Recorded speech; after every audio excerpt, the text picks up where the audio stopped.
I tell you what, it's not like the olden days. I'm Rosie. I'm Jake. And this is our podcast on the Adventures of Sinbad, which is a Canadian TV show which ran for 2 seasons between 1996 and 1998.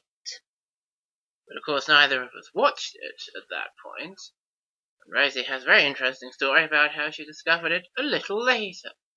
Well, I think you've built it up too much there by calling it very interesting. It wasn't on TV in this country until after the olden days. Now, I watched it when I was in the 6th form, so I must have been aged between 16 and 18. And I decided to give it a go because it was on at about 11:25 on a Saturday morning, and I thought perhaps I ought to have a reason to get out of bed before noon on a Saturday, which possibly isn't that interesting. But what is quite interesting is that Channel 5 had only quite recently become accessible to more than about 3 people, hadn't it? Yes, that's right. It was a time when cable television was coming in as the main thing. It was before the analogue signal was turned off. It was a long time ago.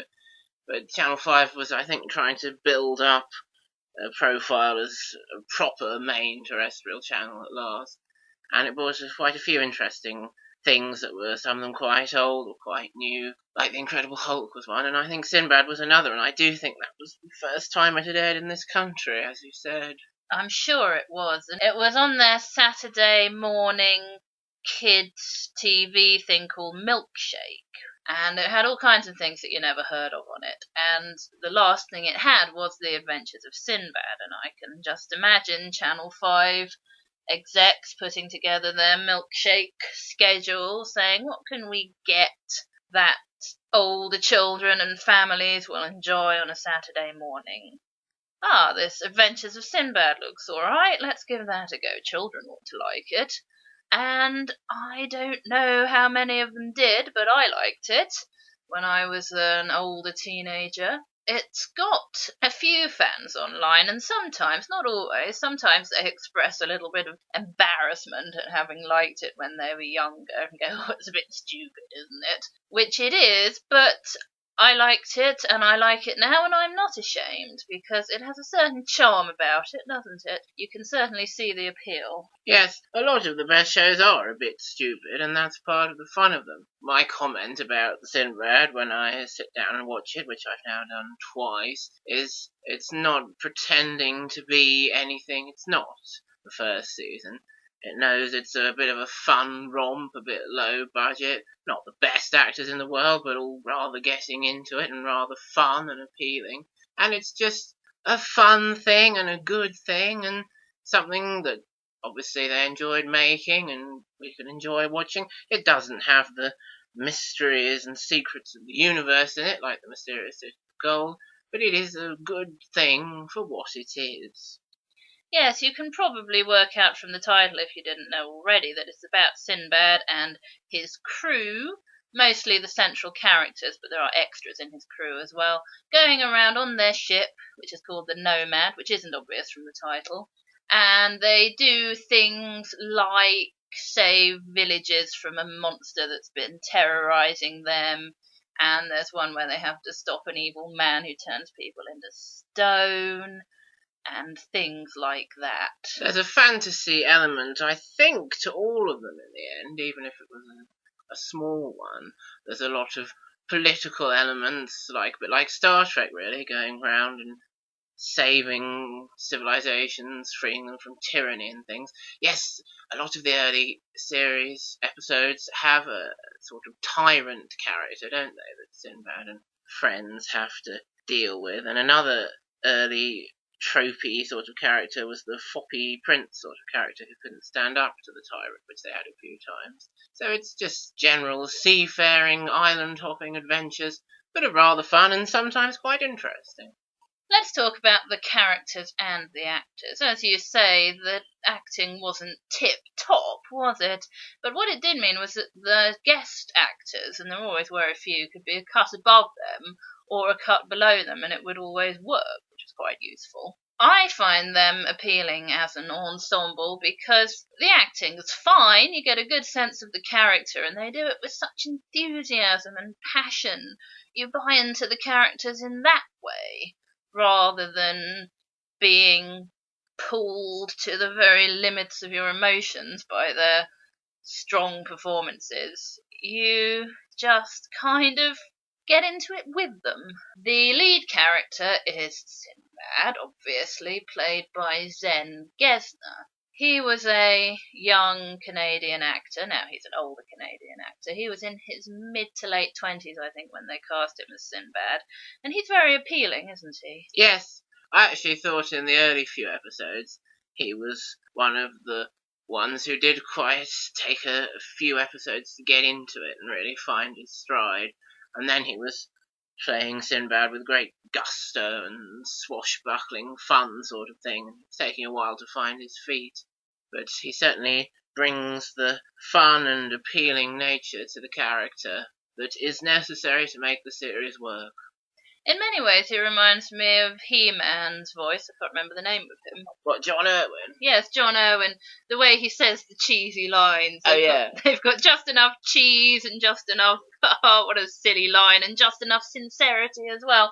And I quite like it when he does his puns. Now, sometimes when characters are supposed to be speaking another language, I do object to them using English play on words, because sometimes it's not appropriate. But in the Adventures of Sinbad, which, as you said, is a fun romp, I think it is appropriate. My favourite one is when he and another character are dressed up as kind of delivery people with cloaks on, and the guard is saying, "Aha, you're bringing us some wine, are you?" And Sinbad goes, "How about a little punch?" and punches him in the face. That kind of thing. Yes, Zen becomes very adept at delivering lines like that.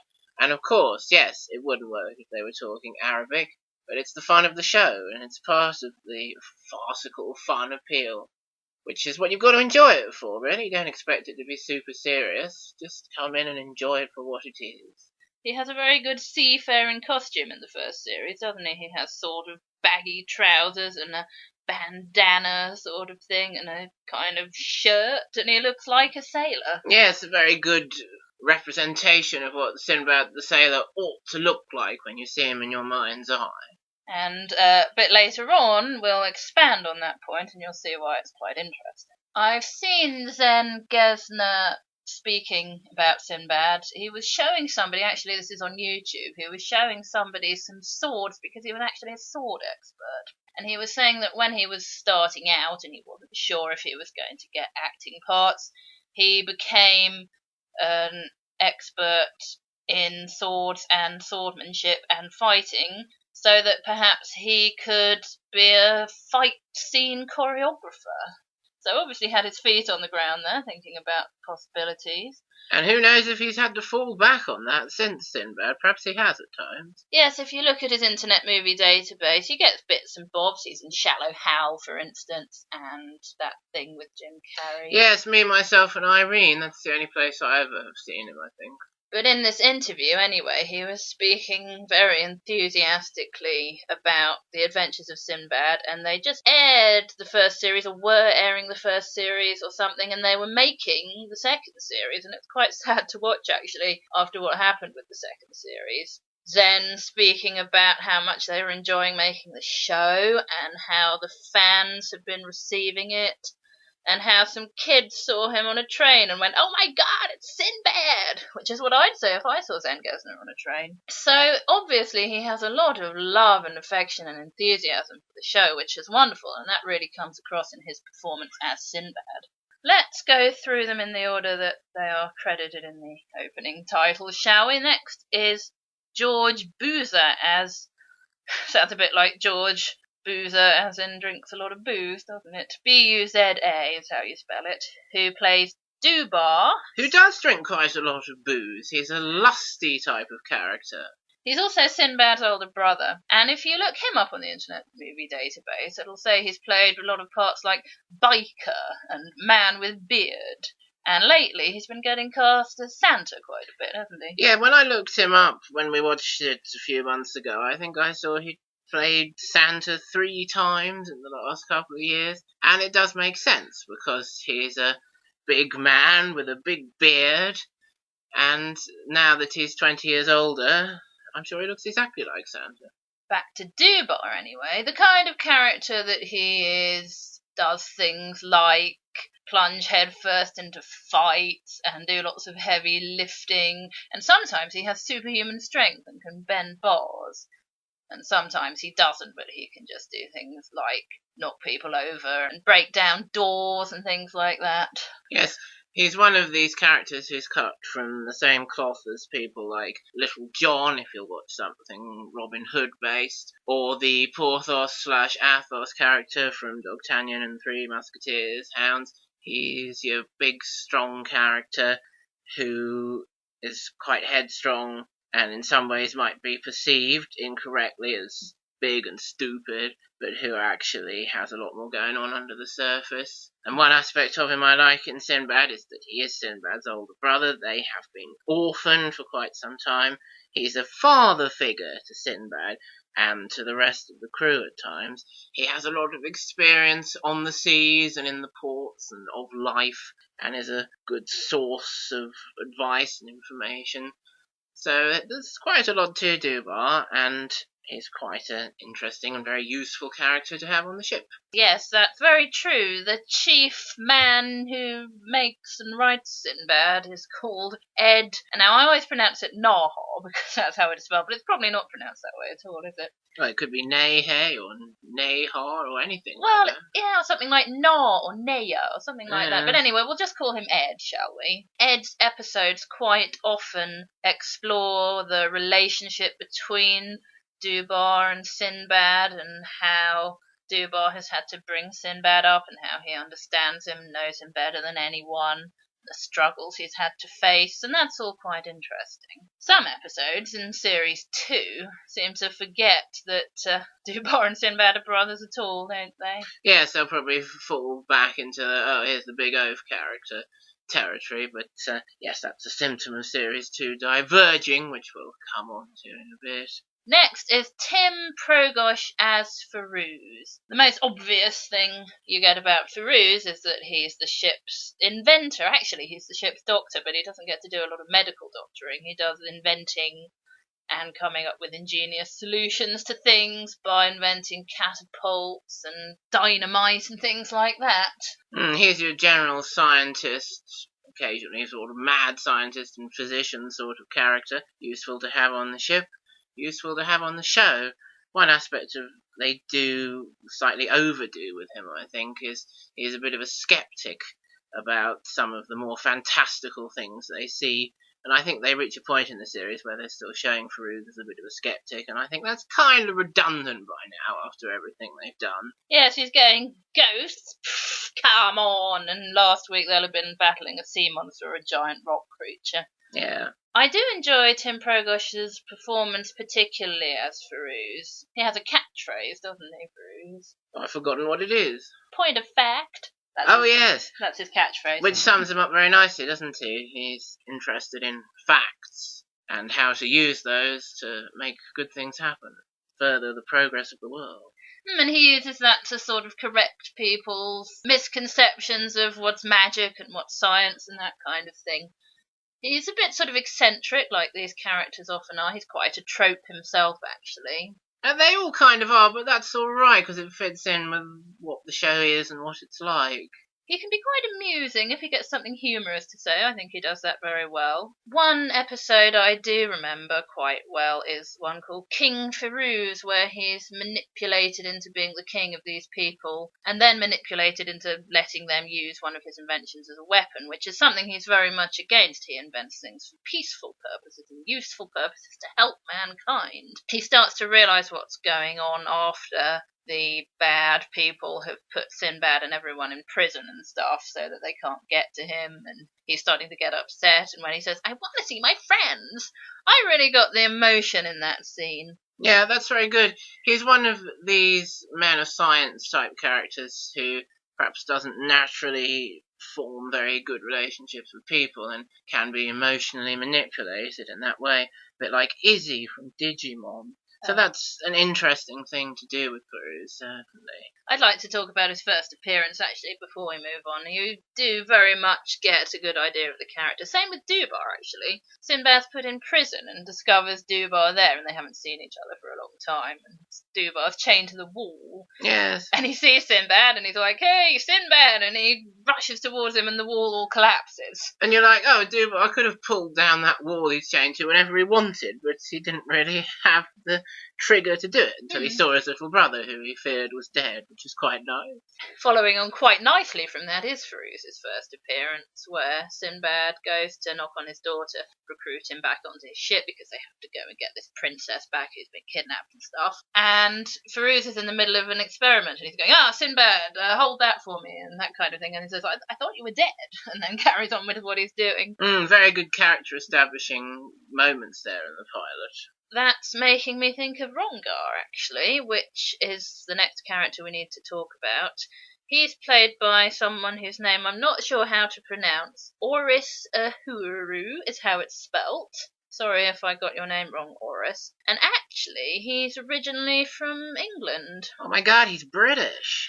But you can't tell. You can't tell because Rongar doesn't speak. That's possibly the most obvious thing you'll notice about him. They call him a Moor, which is fair enough. He's from a land far away. His costume is quite sort of... The word in my mind is primitive. I don't know if that's the right word.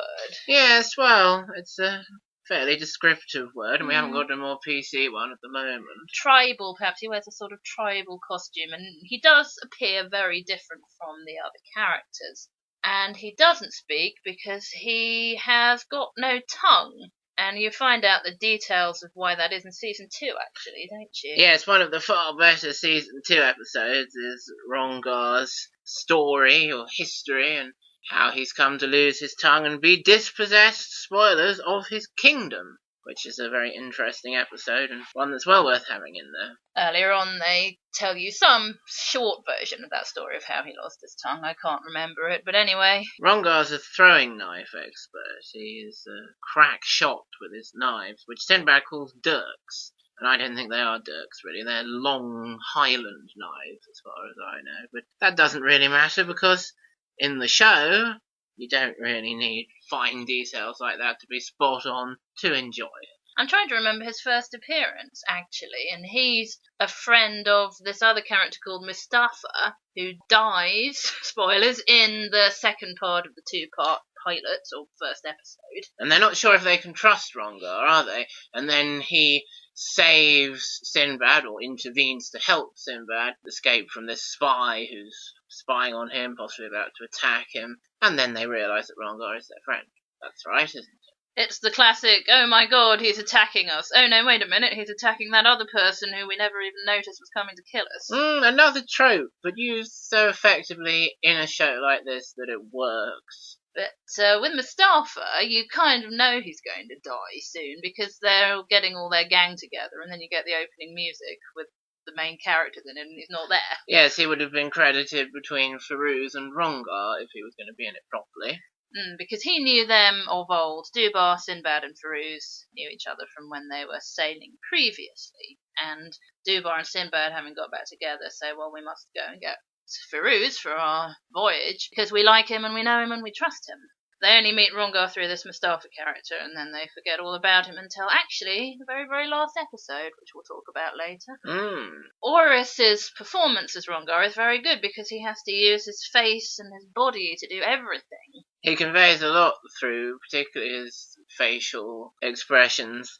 I remember one bit where he's saying to Sinbad, Dubar's got drunk and fallen asleep, which is a lie, because Rongar wants to steer the ship back to his home island, and he does it all with his face, and you can see exactly what he's communicating to Sinbad. Rongar's being a bit of a renegade there. Most of the time, what's he like? What can we say about his deeper character? Well, he's very loyal. He fights against injustice because he knows it very well from personal experience. And I think he's glad to have found a purpose in life. Good use for his skills and his desire to be a good person and make the world a better place. always. That's why he's loyal and happy to be on the Nomad with the rest of the gang. Shall we talk about his one speaking appearance? Or Oris's one speaking appearance now? Let's. It's quite interesting, that, because it's as an alien who has taken on the form of Rongar. It's an absolutely stupid Season 2 episode. You can tell that Season 2 is going into territory that perhaps it shouldn't go into by then. And he's got a slightly strange accent, Oris, by that point.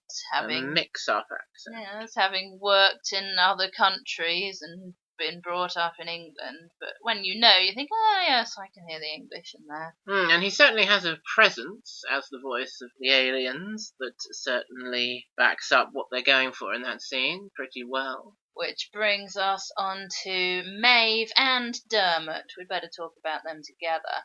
Maeve is only in Season 1, and a bit later we'll talk about what happened as a result of her leaving and possibly why she left. As you might expect, she's the female character in the gang and therefore Sinbad's love interest. She also has got Dermot the Hawk, and it's pretty obvious after you've watched a few episodes. He's her brother who's been turned into the Hawk by the evil sorceress Rumina, who again we'll talk about a bit later.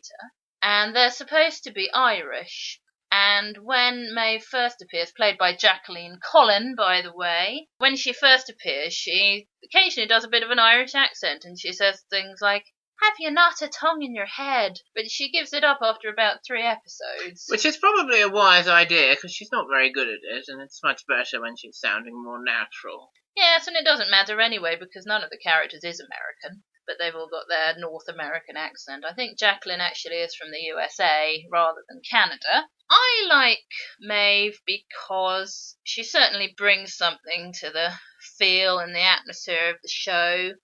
She brings her backstory with Dermot. As a character, she's not perfect. She's again one of these feisty female characters who is rather too aggressive, isn't she? Perhaps inevitably she suffers from that syndrome. And it is a shame, because whenever Maeve comes into contact with another woman, she's like, "Oh, a woman! I have to act all jealous and catty around Sinbad," which isn't very good, really, even in a show of tropes. I read an interview with her which asked, is there anything you didn't like about Maeve? And she said that she wished she wasn't so jealous all the time. Before the woman even speaks, she just sees her and starts getting all gel because she thinks she's after Sinbad, which usually the woman is after Sinbad, to be fair.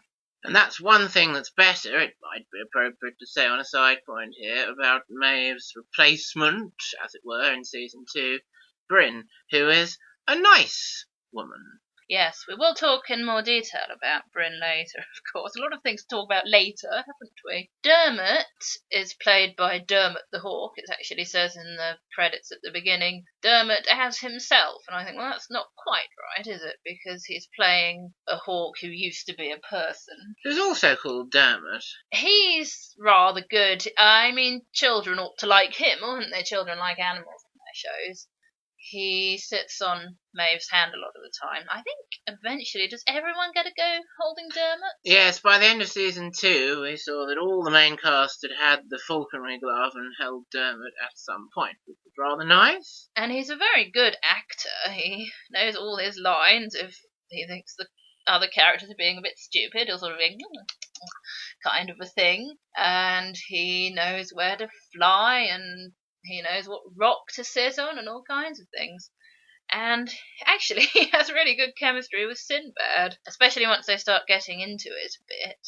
He's a very well-used animal cast member, which isn't always the case. And he's one of the aspects of the show that does get misused or set aside, rather, in Season 2, for various reasons. Of course, he understands more than the other characters realise, because only Maeve knows that he is really a person. There's this awfully good bit, I think it's in Season 2, where Dermot's a bit cross with Sinbad for some reason, and Sinbad wants him to take a message, and Dermot's not looking at him, and Sinbad's going, "Dermot, hey," getting him to look at him. It's obviously a complete accident that the hawk didn't feel like looking at Zen, but it works really well. It does. It's a good thing to have in there. All the best things happen by accident, really.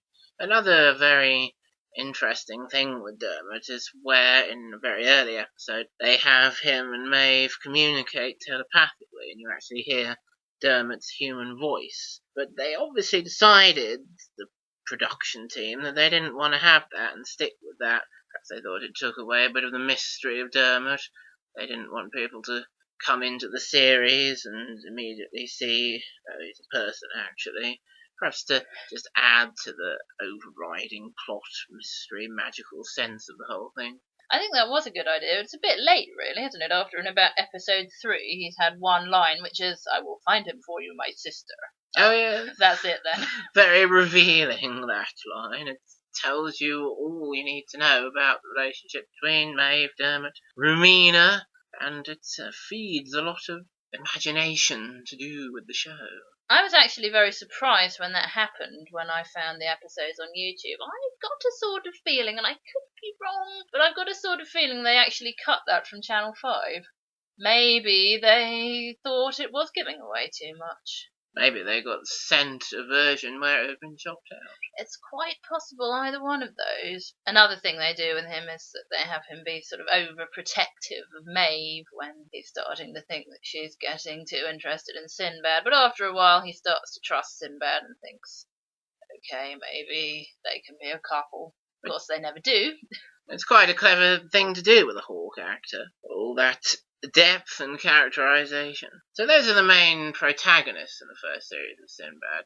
As we've mentioned, the recurring antagonist is Rowena, who is a witch, sorceress, and has a thing for Sinbad, a very complicated thing. It's a fancying thing, a hating thing, a wanting revenge on him for cutting her father's head off thing. So they do have some good, interesting scenes together, Sinbad and Rowena. They have a bit of fun chemistry, animosity going on between them. And Maeve has her agenda with Rowena as well. So she works, I think, as a recurring main series villain, which again is something that's wrong with season 2. She's not around doing the overriding plot. Rowena is played by Julianne Morris, who is or was very recently in Days of Our Lives. I can imagine her in an American soap opera, so she's done all right for herself. Yes, she does American soap acting, which is certainly, I'm not saying it's a bad thing, but it's certainly a particular style of acting. And it does suit the Adventures of Sinbad. It does. And again, she's not going to win any Oscars, probably. Sorry, Julianne, but you definitely get the sense of the character. You really believe, because she makes you believe with her enthusiasm. So she sits well in the main cast. She's in quite a chunk of episodes at the beginning, isn't she? 4 or 5, I think. She's in the 2-part introduction to the series, and then she's in a few episodes after that, and there's a long time when she's not in it. And then she reappears near the end, and then she's in the last episode. Yes, she must have been in 7 or 8, possibly 9 in the end out of 22. That is about a third of the series, which is about right for your recurring main villain, isn't it? Yes, very good. In the first 2 episodes, she and her father Turok, played by Juan Shioran, if that's how you pronounce it, have kidnapped this princess who I was talking about earlier. Not in a lot of detail. So Sinbad and the gang have to go and find her. And actually, they find Maeve and Dermot by going to this kind of magic island to find Sinbad's old teacher, Dim Dim the Wizard. And when they go off and try and defeat Turok and Rowena, he gets zapped to another dimension. Oh, and Maeve's his apprentice, by the way. That's why they find Maeve and Dermot with him. He gets zapped to another dimension, so do bar Sinbad and Maeve, who have all been taught by him and grown to love him, wanting to find him. And that's something that occasionally crops up as a theme as well. Which, again, they kind of lose track of in season 2, but they do occasionally latch onto it as something that's going on, but not in a kind of pleasing ongoing plot kind of way. We didn't mention that Maeve is a trainee sorceress, did we? But she's been learning with Dim Dim so that she can defeat Rumina. And in the Sinbad universe, the rule is that if you kill the sorcerer, then all the spells are broken. So she always knows when they haven't managed to kill Rumina because Dermot's still a hawk. Yes, and as you can easily infer, the epic final episode, which never got made, would have involved Maeve defeating Rumina finally and Dermot becoming human again, and everyone being happy. I think Ed was very keen to make that one day, but he never got to do it. Poor Ed. You mentioned Sinbad cutting off Turok's head, didn't you? Yeah. So that's what happens to him at the end of that two-parter, and then in the season finale, the very devil, who we'll also talk about, is able to bring the head to life, and so he's in this kind of jar joining in with the adventure. And spoilers, it finishes with Turok's head and body getting buried, and you think, oh, is he dead? And then the hand comes up out of the rubble, and you think, oh, we're going to see Turok again. But you never do. All that ongoing plot set up, and it's not revisited properly for various reasons, which is a bit of a shame. That's the other thing to talk about from season 1, the other interesting antagonist, the very devil. Scratch, as he is called on the show, but of course, as the show acknowledges, he has many names, and they talk about how he is the embodiment of evil, and in the West he's, well, Satan basically, and is responsible for all man's bad points and sins. And the line Farouz comes out with is very good. How convenient for the men in the West to be able to blame all their shortcomings on this figure of evil, which is a very interesting comment. Yes, that's an Ed episode, I think. Ed writes some of the best episodes, and the other best episodes, I think, are written by his second-in-command, Craig Voke. Oh yes, he's very good at the ongoing character stuff. And if you want a good Season 2 episode, you want one written by either of them. Maeve is off doing something else in the episode where they first meet Scratch, and of course she's from the West, so she'd be able to tell them everything, really. But they find kind of images of the devil as he is portrayed over here. In Christianity, kind of goat-like, cloven hooves, horns, that kind of thing, beard. And Dubar recognises the images from sailing in the West. And then he explains to Farouz, they say, well, to everyone, that he's said to be responsible for all the evil men do. He lures them into this kind of trap, and he makes them go and find some skulls so that he can be freed from these kind of chains that he's in for some reason. And they don't go through with it in the end. They figure out what's going on.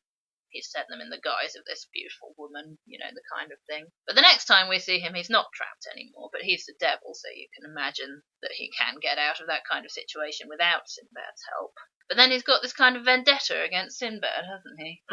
He sees in Sinbad ultimate good at that point, very much like an embodiment of evil sees in He-Man in one episode of Old He-Man. And so he makes it his mission, as it were, to stamp out the good in Sinbad, as it is the polar opposite of himself and his ultimate evil. He's extremely well portrayed, Scratch, and the actor is called Tony something, isn't he? I don't remember, sorry Tony. But like all great villains, he's rather amusing.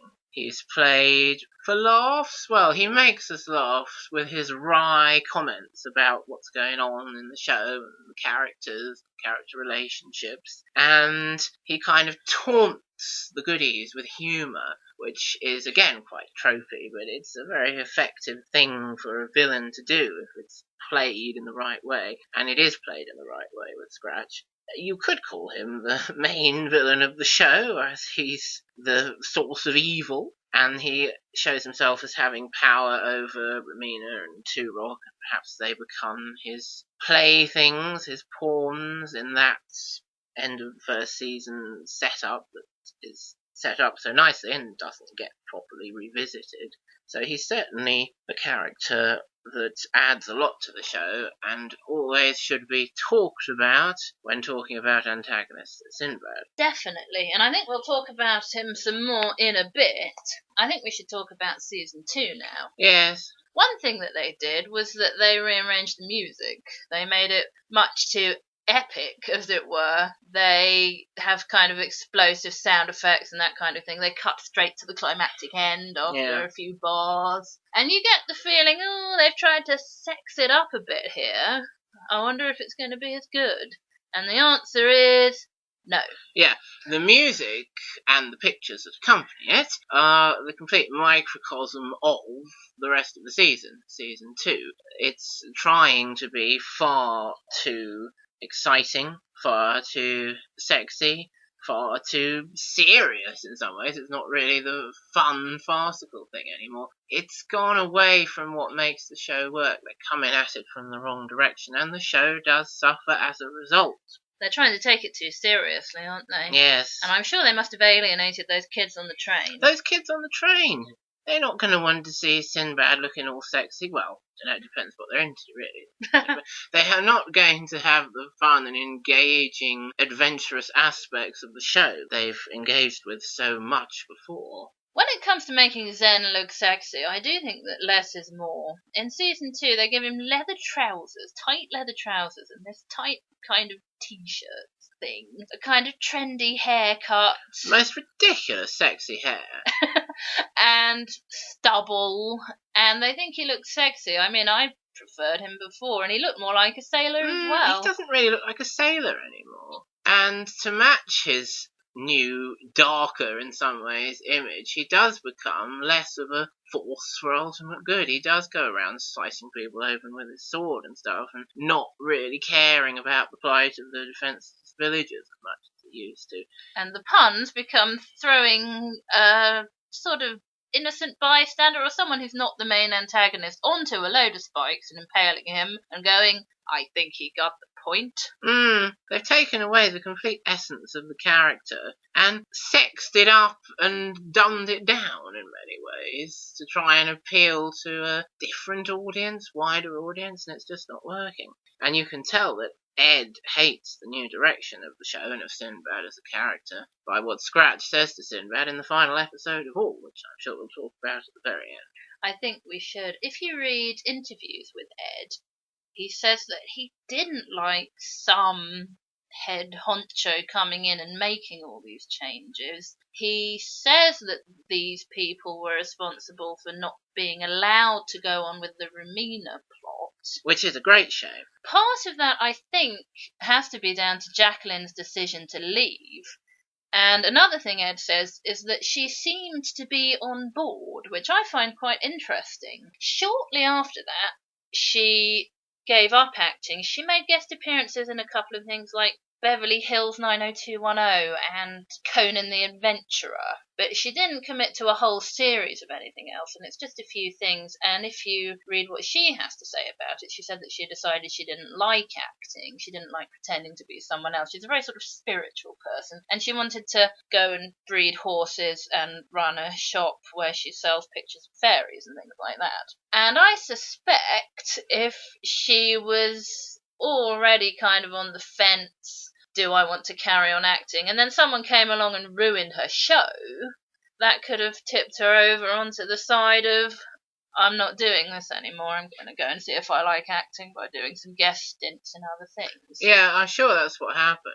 But even if Maeve had stuck around and they hadn't been able to continue the Romina stuff, she'd have felt kind of like a spare part at times, unfortunately. Which is an unfortunate fate that the crew members, Duba, Peruz, Rongar, often have. Often they're sort of hanging around, being captured or doing something else while Sinbad's going off and being sexy, and they're not really included properly in the story, which again is a shame and detracts from the way that the series really worked during the first season. In Series 1, Sinbad would flirt with all the female guest stars and they would fancy him, and once or twice they would snog him. In Season 2, he actually kind of takes them to bed, doesn't he? Yes.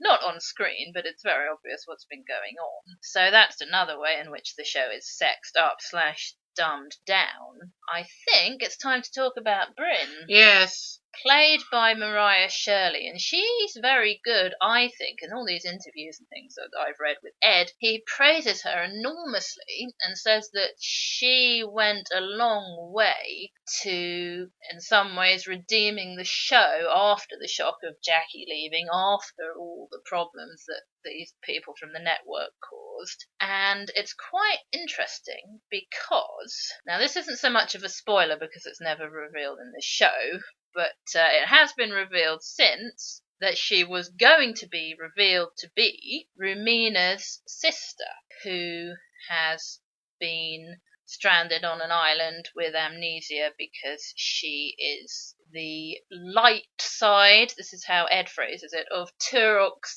union with his wife or whatever she was, and Rumina is the dark side, so they're sort of polar opposites, good and evil, and Ed wanted to do something with that.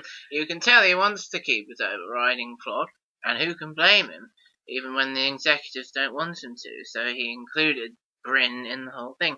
And wouldn't it have been interesting if they got their third season and had all of that come together and be sorted out and revealed? I was saying when we were watching it, they don't really need a third season necessarily. Just a couple of hour-long specials would have been quite adequate and epic and climactic enough. Shame they didn't get it. And maybe Jackie would have even agreed to come back for that. We hope so. But it's interesting, once you've read what Ed has to say, you can see how he's trying to include this idea with Bryn, he and Craig, in their episodes, without letting on to the people in charge that that's what he's doing. For instance, there's an episode where one of the characters has got an evil father trying to make him evil, but he's not evil. And Bryn says, towards the end, she says something like, something very familiar about that problem he was having. Oh, I wish I knew who I was. I wish I knew who my family was. Something familiar about that. And unsurprisingly, the very biggest one is something that Scratch says to Bryn in the very final episode. Yes, he says something along the lines of, what are you doing with Sinbad and the gang? A witch of your pedigree, he says. Very revealing. And she goes, what do you mean? And he says, I'm not telling you. What's good about Bryn is that she's very nice, in some ways quite motherly to people who need it, like Zia from the Mysterious City of Gold. And she's quite a calming influence on Sinbad sometimes, rather than Maeve, who gets all fired up and feisty with him. So they do have a different relationship, and she does add extra aspects to the whole gang. So she's certainly worth having in there. Yes, I like her as a character very much. Some of the fans automatically hate her for not being Maeve, which I do think is a little harsh. There's definitely a place in the show and the continuity for both of them. Yeah, I can understand people wanting Maeve and not liking a character who isn't Maeve instead of Maeve. They just don't give her much of a chance, but I do think that Mariah's performance is very good. I think that, as you say, the character does bring something to the show. Of course, there are some bits where you can tell that Bryn's dialogue and Bryn's situation was originally written for Maeve. Like Maeve, she has to be kind of struggling with sorcery that she can't really control. But that's often the case in shows where someone's left at the last moment and you get a replacement character in. So, in some ways, Bryn lacks her own characterization in some scenes, but it still works, and she makes up for it in other scenes with her own characteristics, so it's not too distracting. Yes, they're both struggling with sorcery for different reasons. Maeve's is that she's still learning and her teacher has been sent off to another dimension while she was in the middle, and Bryn has it in her and doesn't understand it because she doesn't know who she is.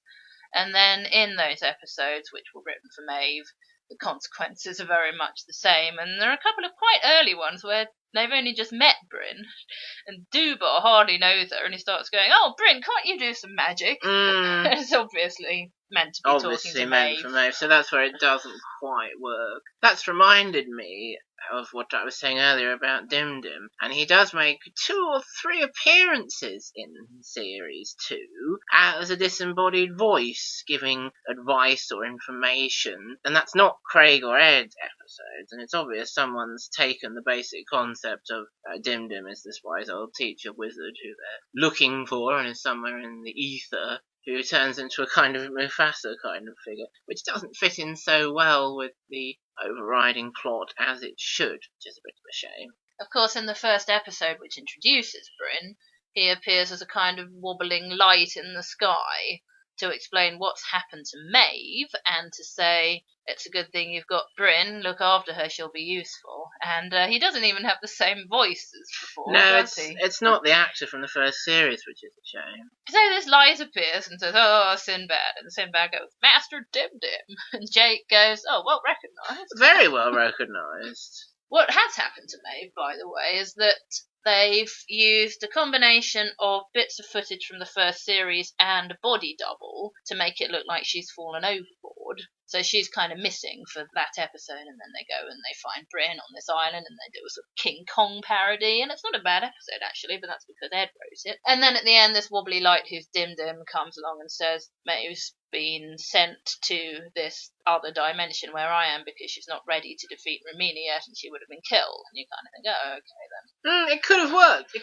could have fitted in if only Ed had got his extra, at least couple of specials. There's at least one other episode where Dim Dim appears with that new voice and says something else. It's kind of a go-to for writers who don't really understand the show but need some magical expose in the second season. Yes, there are a lot of writers like that, and those writers will have all this steamy earth between Bryn and Sinbad.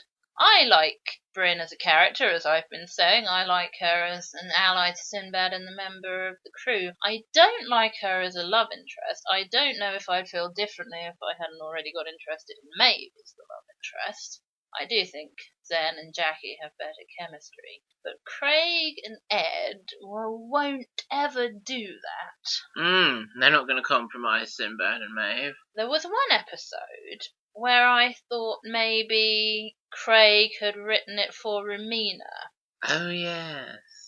But he couldn't have written the whole episode for Romina because it turned into a completely different thing that didn't fit in with Romina. Something about Romans. We thought it was adapted from an original script that would have fitted nicely in the first series. Yeah, an early scene, this evil female character, the Empress, is doing a kind of speech. She's talking to a kind of minion. It seemed to fit in perfectly with what Romina was saying. She was wanting to kind of kidnap Sinbad and force him to marry her. She was making quite telling comments about Bryn and saying, oh, we need to kill that woman there.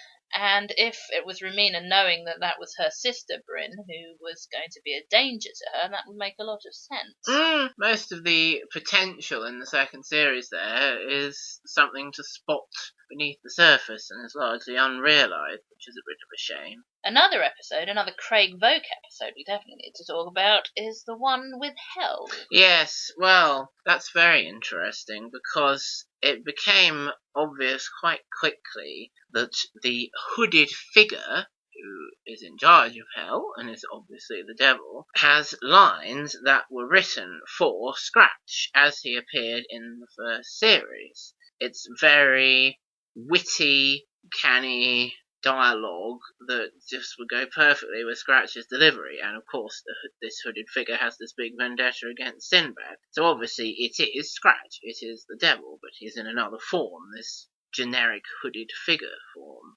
And I think that's okay. I think it was probably intended that he be a hooded figure because Sinbad didn't recognise him. But they wanted, I'm sure, well, Craig and Ed wanted Tony, whatever he's called, to come and be him. And you can hear the lines in Tony's voice, can't you? And I say, if I were going to release a DVD of Sinbad, seasons 1 and 2, I would pay Tony, whatever he's called, whatever he wanted, to come and redub the lines for the hooded figure and put them on the DVD, because that would just lift the episode in the second series no end, wouldn't it? It would, if only we had enough money to do that. Which, anyway, brings us on to the last episode, yes, I think. That brings us quite nicely on to the last episode, which Ed is able to reclaim the show a bit in it, isn't he? Yes. What happens is that, for some reason, Sinbad gets...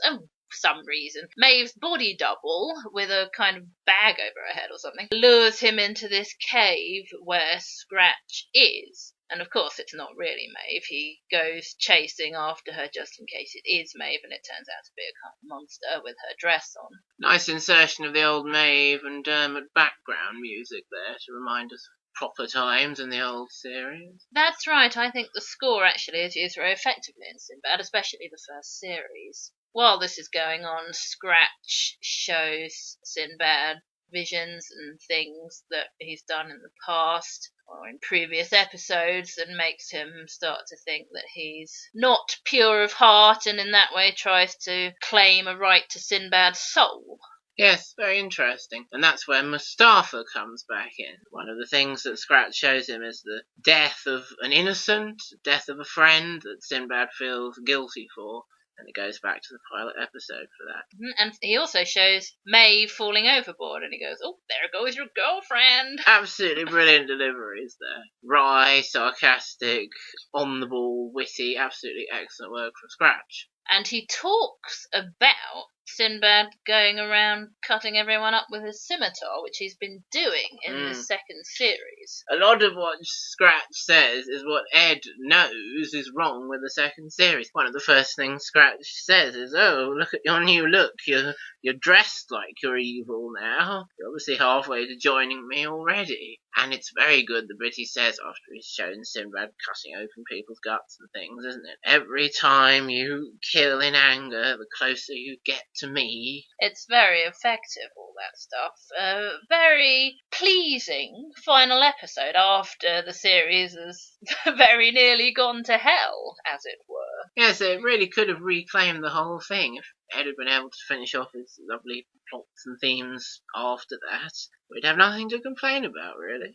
Almost nothing. One thing season 2 does do that we haven't mentioned is that it starts to have guys in red shirts, doesn't it? Oh, the guys in red shirts, yes. Extras coming from the crew just to get killed by the monsters and stuff. Yes, all the gang will go off ashore and there'll be one extra who'll have a name and they'll say, "Oh, what's happened to Isaac?" And then we'll know, well, the monster's got him, but they'll always be like, "Oh, no." I think it's that one with the Empress, who was possibly originally supposed to be Rumina, where they have about 4 guys in red shirts. But anyway, this last episode, I mentioned that Scratch speaks to Bryn. He's able to do that because the gang will go and try to rescue Sinbad, and they end up falling down a hole and getting caught in a giant spider's web. Quite typical of the sort of thing that will happen to the rest of the gang in season 2. Yes, and another interesting thing about that last episode is that Sinbad's mother's ghost is guiding him through these challenges and persuading him not to use his anger and do things that Scratch will perceive as giving him a right to take Sinbad's soul. And then at the end, or towards the end, the ghost has a conversation with Dubar, who obviously recognises her, but Sinbad doesn't because he was too young, and that's quite emotional, actually. Very well done scene, that, and it's really the closing moments of the whole series, isn't it? Dubar and his mother's ghost having a chat about Sinbad and the development of the Dubar-Sinbad relationship. What a good job Dubar's done as parent to Sinbad. And it's just a very well done emotional scene. Certainly one of the highlights for Dubar there, where he gets to do some very good acting. We very much believed it, didn't we, and bought into it. Yes. You notice there how it wouldn't work if Sinbad's father was representing the goodness inside him. It has to be the mother. Traditional representations, yes, but it's also true in real life. Generally. One thing I wanted to mention about Bryn, which we didn't, was that she might do better, you always said, and I agree, to have a relationship with Dermot once he's turned back into a human, rather than Sinbad. Obviously, the fact that Bryn usually wears the falconry glove and has Dermot with her is a lot to do with the fact that she's there instead of Maeve in some ways. But it's rather fun to see Bryn and Dermot developing a kind of relationship where she doesn't know he's not really a hawk. Yes, it is a nice idea, those two developing a relationship, because she can sense on some level that there's more to him than meets the eye, and he can sense on some level that she's going to be useful in fighting Rumina. Yeah, they know they have a connection, but neither of them can quite tell what it is, because they don't really know about each other yet. Yes, I do think that's a nice idea, and fans don't think of it if they're going to write virtual seasons or whatever. They tend to pair Bryn, if they don't want it with Sinbad, with Dubar or Firuz. Dubar's too old for her. So is Firuz a bit. Well, I suppose he is, really. No one thinks of putting her with Rongar. He's near her age. Yes, he is. I do like the idea of her and Dermot, though, because they do make this connection. Ed will tell you that Dermot's supposed to be a child, but I don't think that was the original intention. I don't think so at all. He's certainly a young man when he has that psychic conversation with Maeve. I don't know, even if he was like 12 years old when he turned into a hawk. I mean, that's supposed to be quite some years ago now, isn't it? She's supposed to have been training with Dimdim for quite a long time. Yeah, so he really shouldn't be a child when he turns back. We think that Dermot modelled the head of the CG Griffin, don't we? Oh, yes, yes. That is an episode I like, actually, and it's one that seems to have been written for Bryn. I can't remember if Ed or Craig wrote it. I'm sure it's one or two. Where she has this psychic connection with the mother Griffin, and she wants to save the baby, and you can see there her compassion and all that kind of thing. There's another one where they have to look after this human baby, and at the end he turns into a grown-up man. He says to Dubar something about changing his diaper, and we thought it would be funny to take that completely out of context, didn't we? Bryn is always very compassionate and interested in helping people, and another one is that one where the guy's emotional state controls what's happening on the island. Oh, yes. And he very much gets emotionally attached to Bryn there, because he's kind of missing a mother figure or other human contact, really. And she's very kind to him, and when she realises what it is that's causing monsters and stuff on the island, she offers to stay with him and to keep him calm while everyone escapes. And she's, in that way, a very strong, very compelling character and very likeable. So season 2 certainly has its moments. Ed and Craig do their best to keep it on track as much as possible. And if they got to finish it off properly, and if the hooded figure was redubbed by Tony What's-His-Name, it wouldn't be detrimental to the series as a whole, and it would fit in pretty well in the whole saga. But as it is a second series and that's it, and it doesn't get to be finished properly, that's a bit disappointing. So that's everything you could possibly want to know about the Adventures of Sinbad and how we feel about it. And perhaps next time you'll come back and join us for everything you could possibly want to know about and what we feel about Grange Hill. A classic. One of the most well-known, long-running children's television series in BBC history, and we'll perhaps give you a taster. I mean, to talk about it in full depth and properly over 31 series would probably take more podcasting than anyone could do without going quite like that. But we'll talk to you about it all we can next time. Until then, we thank you for listening today, and there's nothing more to say except... Good night out there. Whatever you are.